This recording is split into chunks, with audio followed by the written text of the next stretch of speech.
I'm going to go through one and then stay tuned, because at the end of the live stream, I'm going to give you access to the remaining 4 in a white paper report of mine. In the meantime, we're going to go through the first one. Before we do, a bit of an advice disclaimer. This information is only general in nature.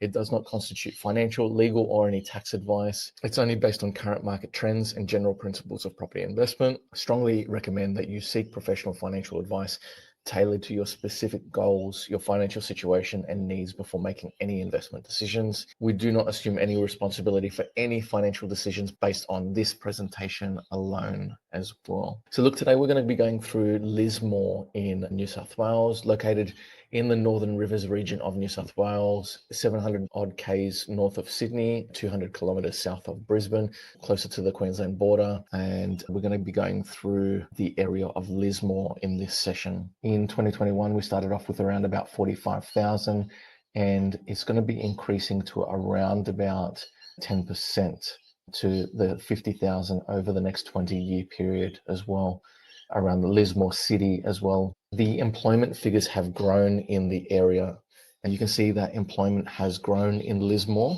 Originally, they had a 90% employment rate, and now they've had a steep increase in the number of employed there, as well as the overall percentage, adding more than 562 jobs to the area.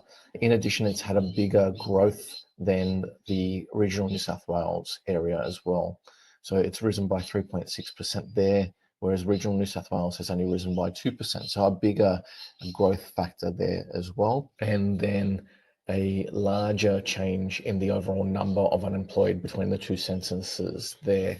So you can see that they're adding much more in terms of overall employment for the Lismore area. In terms of population growth, some of the expected population growth is primarily focused in the areas outside Lismore City itself. So Lismore City is just inside here.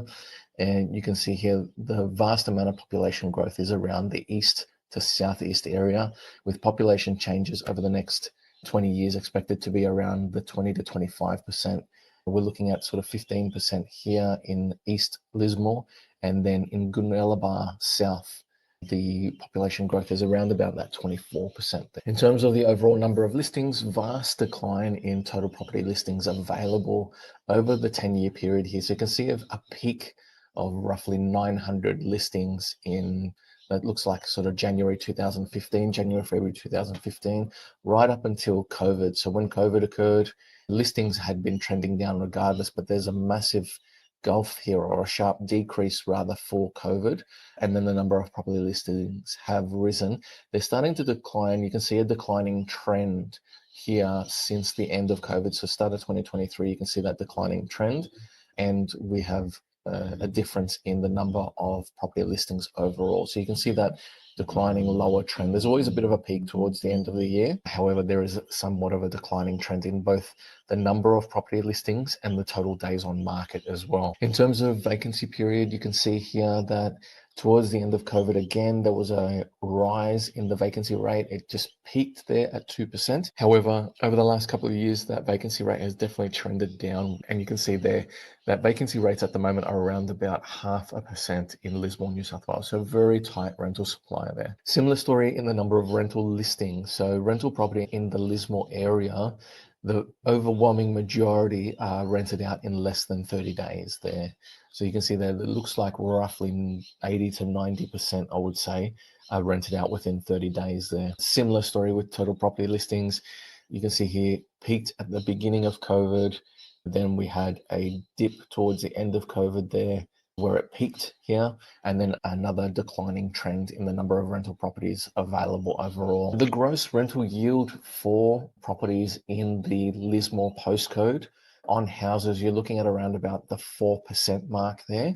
And on units, you're looking at the moment around about the 5% mark.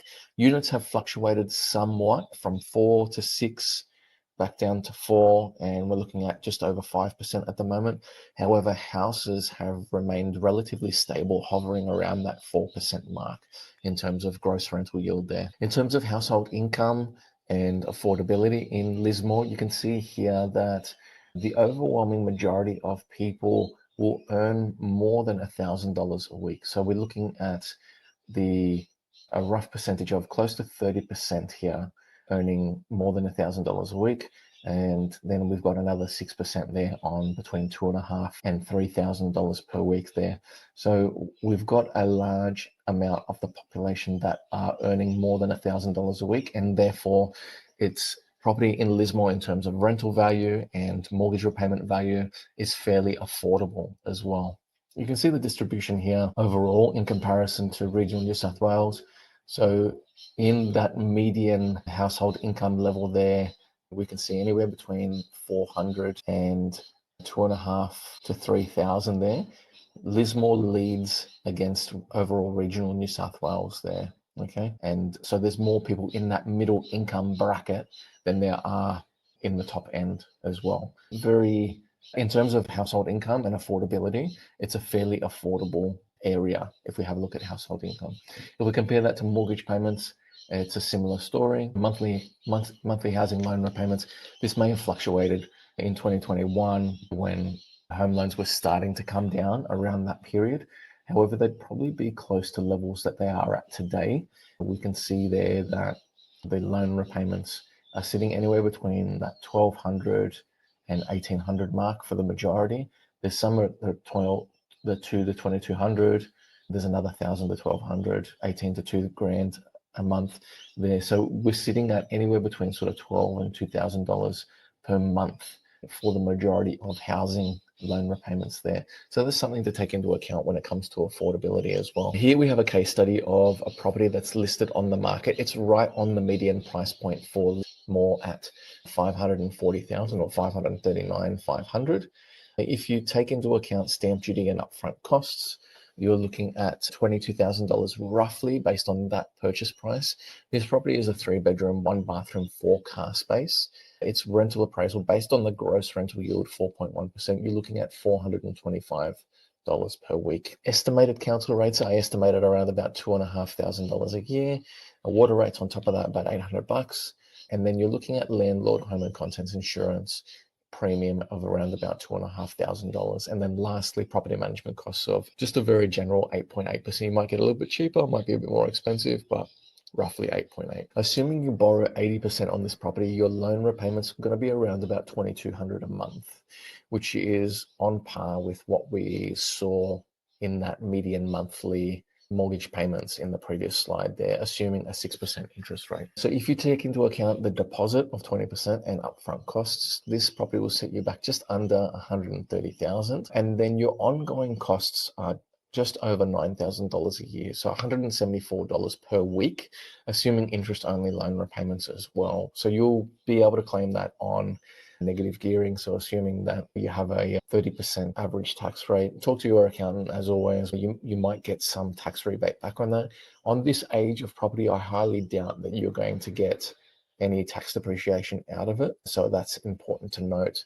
But the land size on this property is probably very average for the area, so it's a decent land size of just over 500 square meters, so potentially something you can do with that in future as well. In terms of the remainder of these, you can head to the landing page, of which I will put the link in for you to access. Go to the landing page, put your details in, and I will shoot through the data on the other 4 remaining capital growth areas for you. So if you are looking to get access to the remaining capital growth areas, then just fill out the details there.